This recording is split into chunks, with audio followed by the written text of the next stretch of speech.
అప్పుడప్పుడు పాత ఇండ్లు పొలాలలో దవ్వుతుంటే లంక బిందెలో బంగారు బిళ్ళలో పురాతన విగ్రహాలు బయట పడుతుంటాయి కదా. ఇక అట్నే జనగాం జిల్లాలో ఉపాధి హామీ కూలోళ్ళు పొలంలో తవ్వుతుంటే ఏదో చిత్రమైన విగ్రహం దొరికిందట. కానీ అది దేవుని విగ్రహమా, ఎవరన్నా వెనకటి మహారాజ్ విగ్రహమా అన్నదైతే తెలుస్తలేదట. మీరు చూసి జర గుర్తుపడతారా మరి?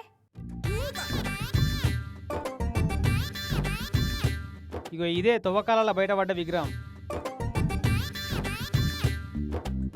ఇది దేవుని విగ్రహమా, ఇవలదన్న రాజు విగ్రహమా? నిలువు నామాలు, మీసాలు, గడ్డం, వెనక కొప్పు లెక్క గుండ్రటి ఆకారం చూస్తందుకే చిత్రంగా ఉంది. జనగాం జిల్లా శామీర్పేట ఊరవతల ఉపాధి హామీ కూలోళ్ళు తవ్వుతుంటే బయటపడ్డదట.